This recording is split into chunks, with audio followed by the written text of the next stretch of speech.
सभी साथियों को क्रांतिकारी जय भीम। मैं आपके सामने एक बहुत ही बड़ी खबर लेकर आया हूँ भीम आर्मी आजाद समाज पार्टी से संबंधित। भीम आर्मी के अध्यक्ष यानी चंद्रशेखर हर वो संभव प्रयास कर रहे हैं ताकि अपनी पार्टी और संगठन को मजबूत किया जा सके और संगठन के साथ पार्टी को मजबूत करके अब इस भारत की राजनीति में एक नए उभरते हुए सितारे के रूप में यानी एक उभरते हुए सूर्य के रूप में चंद्रशेखर आजाद उभर रहे हैं और अपनी पार्टी संगठन को मजबूत करके इस देश की सत्ता पर काबिज होना चाहते हैं।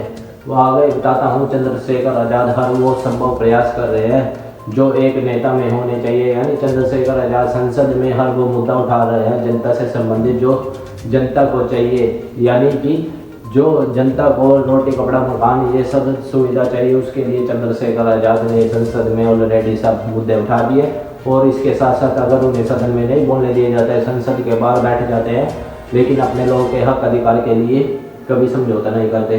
और इसी कारण ही नगीना वासियों के साथ चंद्रशेखर आजाद जीतने के बाद भी नगीना में पहुंचकर चंद्रशेखर आजाद ने नगीना वासियों का धन्यवाद किया, यानी बधाई दी कि उन्हें अपनी वोट देकर उन्हें सांसद बनाया। ये होता है दोस्तों समाज के प्रति एक नेता का दायित्व। और आपको बता दूं, चंद्रशेखर आजाद हर वो संभव प्रयास कर रहे हैं जिससे उनकी पार्टी मजबूत हो और संगठन भी मजबूत हो और पूरे देश में विस्तार किया जा सके। इसी कारण लाखों करोड़ों लोग यानी कि आजाद समाज पार्टी में शामिल होते रहते हैं, बसपा सपा कांग्रेस आम आदमी पार्टी सभी को छोड़कर। और दूसरा बता दूं, जब चंद्रशेखर आजाद संगठन यानी कि नगीना संसदीय का चुनाव लड़ रहे थे तो उन्हें हराने में बीएसपी सुप्रीम मायावती आकाशनंदा कहने से मोदी योगी पूरे जोर लगा दिए, लेकिन नगीना वासियों ने उनके लगभग 15 सालों तक सड़कों पर संघर्ष को देखते हुए उन्हें भर भर कर वोट दिया। उन्हें 1.5 लाख से ज़्यादा वोट देकर उन्हें नगीना का सांसद बना दिया। और चंद्रशेखर आजाद भी अगर कहीं पर भी अत्याचार होता है परिवार के पास पहुंचकर उनके दुख सुख बांटते हैं और वहां पर पहुंचकर उन्हें न्याय दिलाने के लिए हर संभव प्रयास करते हैं। यह होता है साथियों एक अच्छा नेता। और आपको बता दूं, चंद्रशेखर आजाद की फैन फॉलोइंग लगातार बढ़ती जा रही है। उन्हें देखना व सुनना सभी लोग पसंद करते हैं, चाहे मेन स्ट्रीम मीडिया हो या सोशल मीडिया।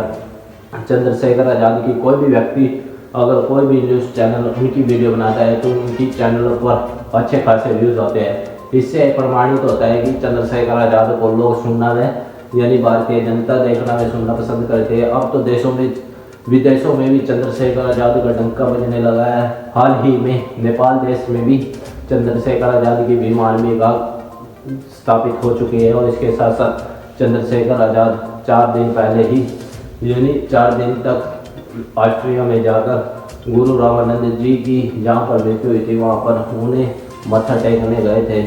और चंद्रशेखर आजाद को खूब सारा परिवार बाहर से लोगों ने भी खूब दिया प्यार, क्योंकि चंद्रशेखर आजाद को लोग विदेशों में भी सुनते हैं। उन व्यक्तियों ने सभी यानी जो बाहर रहते हैं उन्होंने बताया कि हम आपकी हर वीडियो को देखते हैं और सुनते हैं और आप ही वो अकेले शेर है जो संसद में सभी के मुद्दे के लिए दहाड़ रहे हैं।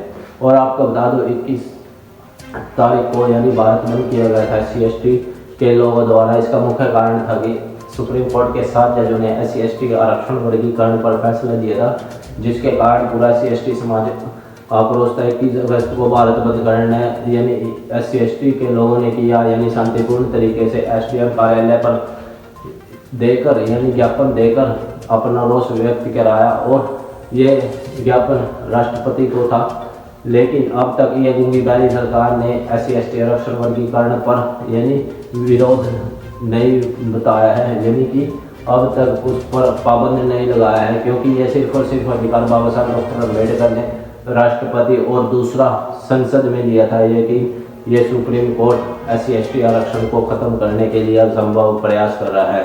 इसलिए हमारा वही करते हुए इसको सुप्रीम कोर्ट को इसको बताया जाए कि ये सुप्रीम कोर्ट जनता से बड़ा नहीं है। इसी कारण चंद्रशेखर आजाद ने 11 तारीख को यानी एक कॉल दी थी बहुजन समाज के लोगों जो संविधान में आस्था रखते हैं, SC/ST OBC माइनॉरिटी जो भी हो जो संविधान में आस्था रखते हैं उनके लिए दिल्ली संविधान लीला यानी कि रामलीला मैदान में कॉल दी थी, जो यानी कि सरकार ने दिल्ली की सरकार ने उन्हें खारिज कर अब वो पहुंच गई थी, यानी कि इंदिरा गांधी स्टेडियम में, जहां पर लाखों की जनता पहुंची थी, यानी कि SC/ST आरक्षण वर्गीकरण और क्रीमी लेयर का विरोध करने, और ये सफल भी हो पाया। जिसके बाद भीम आर्मी चीफ की हुई वहाँ पर बहुत ही खतरनाक एंट्री। आप भी सुने चंद्रशेखर आज़ाद ने क्या दिया तूफानी भाषण, जिससे पूरी बीजेपी सरकार और सुप्रीम कोर्ट भी हिल गया। ये देखो पूरी वीडियो में, आपके साथ ये पूरी वीडियो देखो। कि schedule caste, schedule tribe, backward के लोगों को कितनी उनकी आबादी और कितना सम्मान उनको मिल रहा है, कितनी हिस्सेदारी उनको मिल रही है। तो केंद्र सरकार जल्द से जल्द जातिगत जनगणना कराए।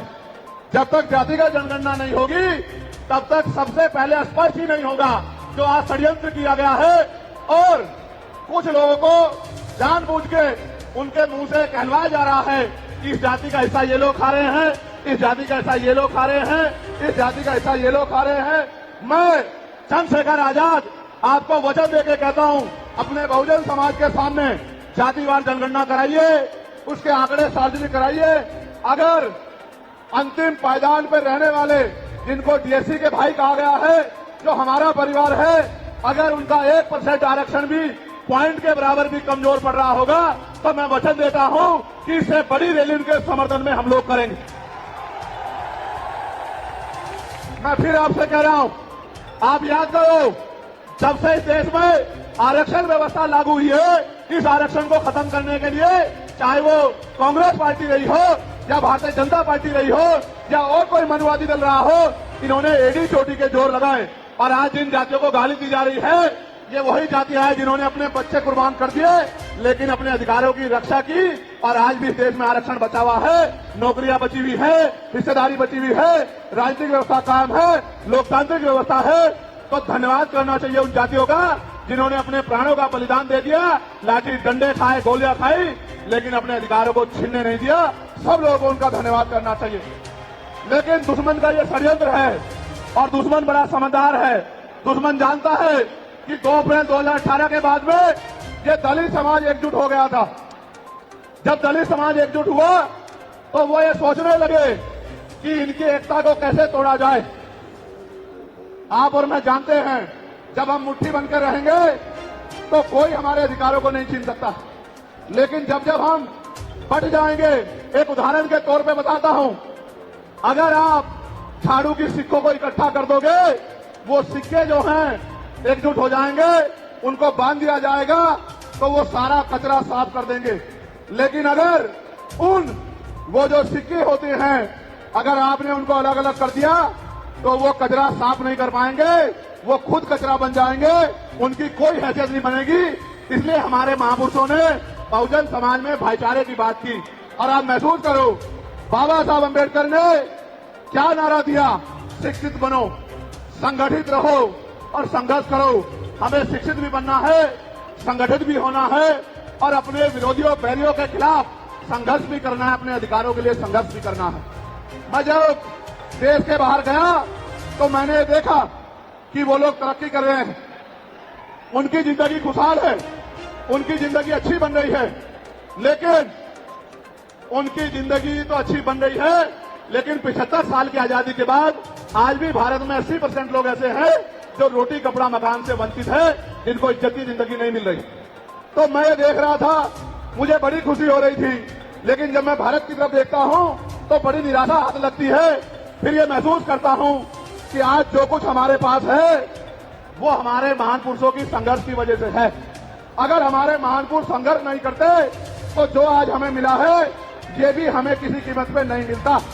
आप जानते हैं, हमेशा आरक्षण के खिलाफ, चाहे सुप्रीम कोर्ट हो या मनुवादी दल हो, सब लोगों ने आरक्षण को समाप्त करवाने के लिए एडी चोटी के जोर लगा दिए। और इसका सबसे बड़ा हमला इसमें कब हुआ, जब 10% EWS लागू हुआ। मुझे माफी चाहते हुए कहना है कि हमारे दलों ने भी हाथ उठा के, जो हमारे पूर्व के दल थे, उनका समर्थन किया, जबकि वो आरक्षण पे सबसे बड़ा हमला था। अगर उसी दिन हम लोगों ने सड़कों पर निकल के अपनी आवाज को उठाया होता तो किसी की मां ने दूध नहीं पिलाया होता कि वो दोबारा आरक्षण पे हमला करने के बारे में सोच लेता। ये भाजपा के लोग जो सत्ता में बैठे हैं, इन्होंने वोट तो आपसे हमसे ली धर्म के नाम पे, भाईचारे के नाम पे, लेकिन सत्ता में आके ये लोग अपने लोगों का काम करने लगे, अपने महापुरुषों की विचारधारा को आगे बढ़ाने लगे और हम लोग रोटी रोटी के लिए मोहताज लोग, झुंड जाति के शिकार लोग परेशानी की जिंदगी जीने लगे। मैं चाहता हूं कि जो जिंदगी हमारे लोग ऑस्ट्रेलिया में जी रहे हैं, ऑस्ट्रिया में जी रहे हैं, इटली में जी रहे हैं, यूरोप में जी रहे हैं, पूरे अमेरिका में जी रहे हैं, कनाडा में जी रहे हैं, हॉलैंड में जी रहे हैं, नीदरलैंड में जी रहे हैं, ऐसी जिंदगी की व्यवस्था भारत में भी हो। लेकिन ये तभी संभव है जब राजनीतिक शक्ति हमारे पास हो।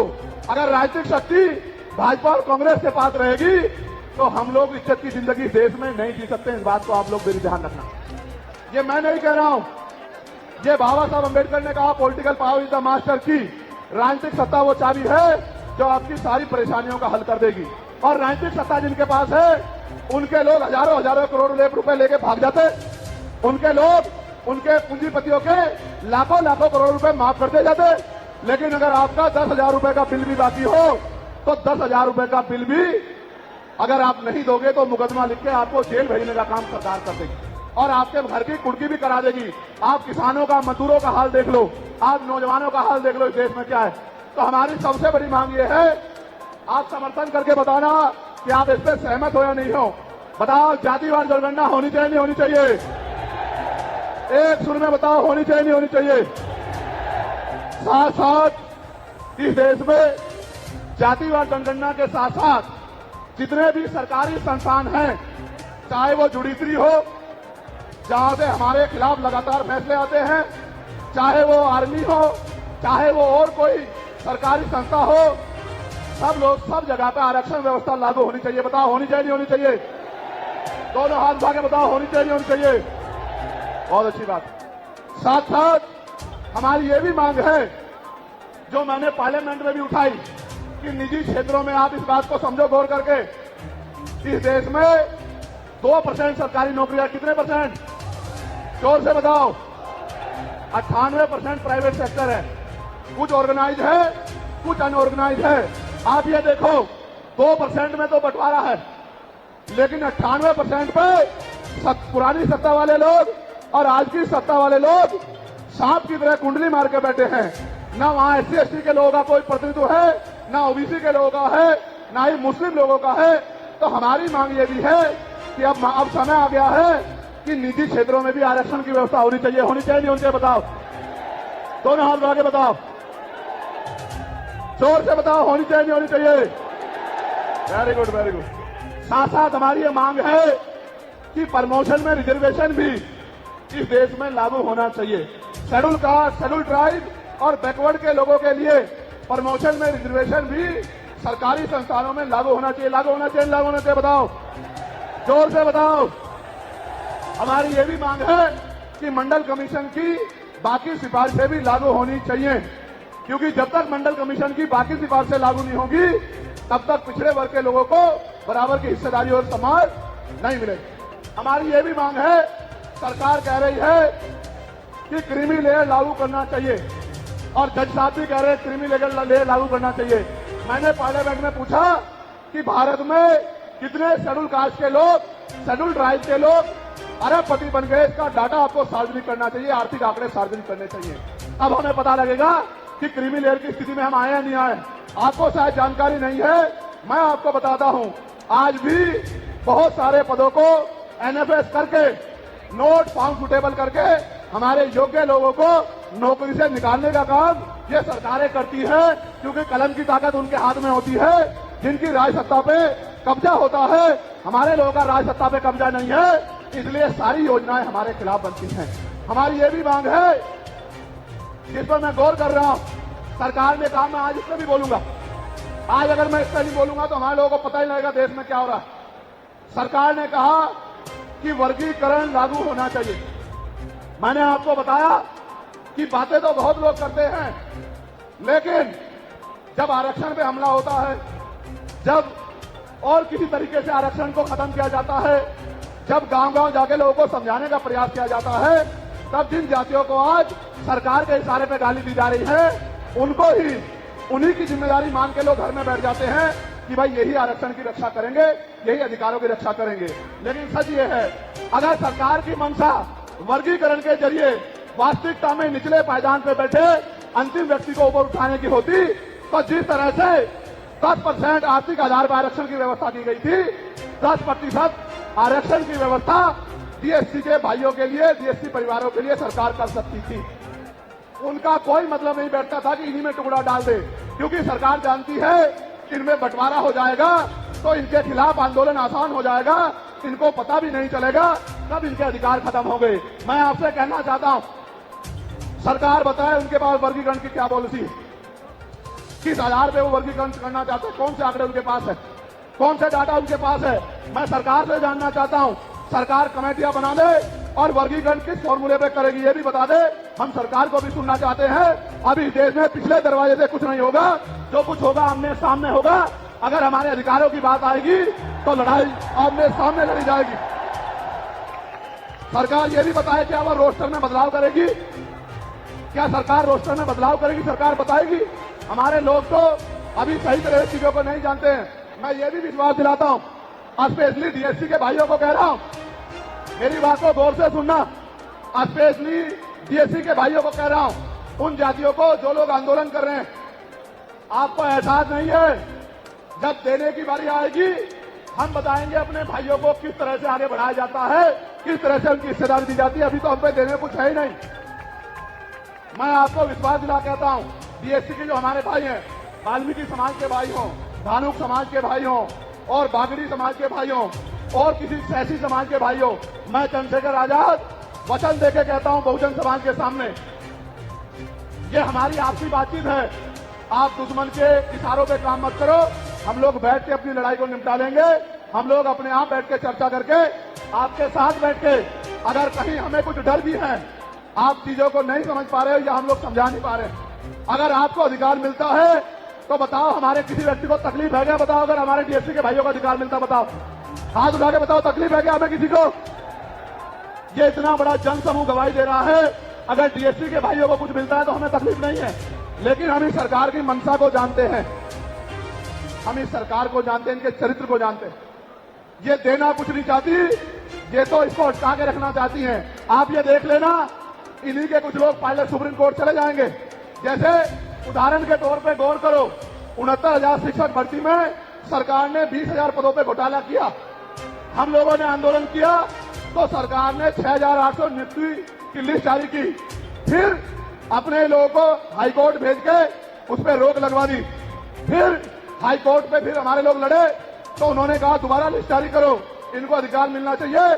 तो वोट लेने के लिए हमारे लोगों के सामने कहा कि भाई मिलना चाहिए, हम समर्थन करते हैं, लेकिन अपने लोगों को सुप्रीम कोर्ट भेज दिया और सुप्रीम कोर्ट में इनके बैठे जजों ने फिर से उस पर रोक लगा दी। इसलिए हमें इनकी नीयत पे शक होता है। मुझे डर ये भी है, अगर ये अधिकार स्टेट गवर्नमेंट को दे दिए गए तो ये कॉन्स्टिट्यूशन का तो बहुत बड़ा वोलेशन होगा ही, 340 का, 341 का, लेकिन एबी का। लेकिन सबसे बड़ा खतरा ये है कि कल जो सरकार सत्ता में आएगी वो किसी भी अन्य जाति के लोगों को शेड्यूल कास्ट में उनको शामिल करके आपके पूरे अधिकार को छीन-बीन कर सकती है।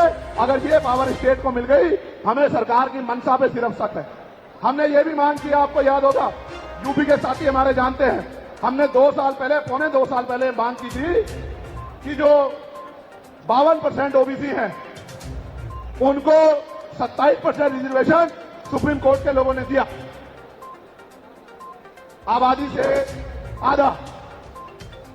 सुप्रीम कोर्ट ने मंडल कमीशन की रिपोर्ट के बाद ना चाहते हुए सरकार ने कर दिया, तो सुप्रीम कोर्ट ने अपने तरीके से रोक लगा के 27% दिया। हमने मांग की पौने 2 साल पहले यूपी में गोरखपुर में पीसी करके कि ओबीसी की आबादी तो 52% ही है, तो 15%, 27% से अलग 15% आरक्षण की व्यवस्था अलग से अति पिछड़ी जातियों को करानी चाहिए। मांग हमने पौने 2 साल पहले उत्तर प्रदेश में उठाई थी। उसके बाद उसी दिन हमने मांग उठाई, क्योंकि हमें नैतिक चरित्र है। हम बाबा साहब अम्बेडकर को, माननीय काशीराम साहब को अपना नेता मानते हैं, हम ज्योतिबा फुले साहू जी महाराज को अपना नेता मानते हैं। हमने मांग उठाई थी, हम आमना रामसू वर्मा और सर छोटू राम को अपना नेता मानते हैं, हम चौधरी महाराज सिंह भारती को अपना नेता मानते हैं, हम कोतवाल धन सिंह गुर्जर को अपना नेता मानते हैं। हमने मांग उठाई थी कि भाई हमारी आबादी बढ़ रही है, 2011 के बाद जनगणना नहीं हुई, और जो जनगणना हुई उसके आंकड़े जारी नहीं हुए। इसलिए हम लोग मांग करते हैं कि जिन जातियों को अवसर नहीं मिले पहले तो उनको तैयार किया जाए और फिर उनको 5% अतिरिक्त आरक्षण शेड्यूल कास्ट में 15% अतिरिक्त देकर उनको मुख्य धारा में लाया जाए। जब हम 2 साल पहले इसकी मांग कर रहे हैं तो हम डीएससी के भाइयों के विरोधी कैसे हो सकते हैं, आप लोग बताओ। तब तो वो आंदोलन भी नहीं चला रहे थे, हम तो आंदोलन चला के मांग कर रहे थे कि मिलना चाहिए मिलना चाहिए। लेकिन मैं आज भी कहता हूं हमारी ये मांग है कि अब समय आ गया देश में कि आरक्षण की सीमा बढ़ाई जानी चाहिए, आरक्षण की कैप खत्म की जानी चाहिए और 100% रिजर्वेशन इस देश में लागू होना चाहिए। जिसकी जितनी संख्या भारी उसकी उतनी हिस्सेदारी का लाभ उनको मिलना चाहिए। आप फिर कह रहा हूं जातिगत जनगणना कराओ और 100% आरक्षण करो। मैं तो स्वर्ण जातियों का सबसे बड़ा हितैषी हूं, उनको 10% आरक्षण क्यों दे रहे हो? मेरी ये मांग है, मैं तो अपने लोगों के आरक्षण में से भी उनके लिए मांग करता हूं। उनकी आबादी तो 15% भी नहीं है। मैं ये कहता हूं कि उनका अलग से ब्लॉक बना के उनको 20% आरक्षण सरकार को देना चाहिए और 80% आरक्षण को SC, ST, OBC के लिए फ्री कर देना चाहिए। जबकि काशीराम साहब तो 85% की बात करते थे, लेकिन मैं समझता हूं कि उनमें भी लोग गरीब हैं, इसलिए मैं उनका 5% और बढ़ा रहा हूं। लेकिन पहले देश को ये तो बता दो जातिगत जनगणना करा के कि भाई अभी तक उनका प्रतिनिधित्व कितना है, अभी तक उनकी सरकारी नौकरियों में हिस्सेदारी कितनी है और कितनी कम्युनिटी है जो आपने 10% उनको दे दिया। आज हम लोग एक और मांग भी उठाते हैं कि कास्ट का आरक्षण बढ़ा के उसकी संख्या के आधार पे 25% करना चाहिए। बताओ सहमत हो नहीं सहमत हो? जोर से हाथ लगा के दोनों हाथ लगा के बताओ सहमत हो नहीं सहमत हो? तो ये हमारी वो मांगे हैं जिनके लिए आज हम लोग यहाँ इकट्ठा हुए हैं। और हम इकट्ठा नहीं हुए आज तो मजबूरी या अपने देश से प्यार था कि हमने अपने आंदोलन को बदलाव कर लिया। अगली बार अधिवेशन तो होगा इंदौर में, लेकिन जब तो इस बार एक और बड़ा आंदोलन रामलीला मैदान में और रामलीला मैदान से अपनी ही पार्लियामेंट का घेराव करके अपनी मांगों को उठाने के लिए हम लोग करेंगे। बताओ मदद करोगे नहीं करोगे? साथियों ये वीडियो देखकर आपको कैसा लगा कमेंट में जरूर बताना। इससे क्या होगा कि SC, ST आरक्षण वर्गीकरण पर रोक लगेगी या फिर से अब कोई बड़ा संघर्ष करना पड़ेगा? अगर आप भी बताएं कमेंट सेक्शन में। भीम आर्मी चीफ की वैसे तो पॉपुलैरिटी दिनों दिन बढ़ती जा रही है, क्योंकि चंद्रशेखर आज़ाद सब मुद्दे मुखर होकर बोलते हैं। चंद्रशेखर आज़ाद पहले नेता है जिसने EWS नामक आरक्षण का यानी विरोध किया है, क्योंकि EWS आरक्षण के होने से ही आरक्षण पर यानी हमला हुआ है। क्योंकि EWS आरक्षण यानी जब से EWS आरक्षण शुरू हुआ है, जब से ही SC, ST आरक्षण का विरोध हो रहा है।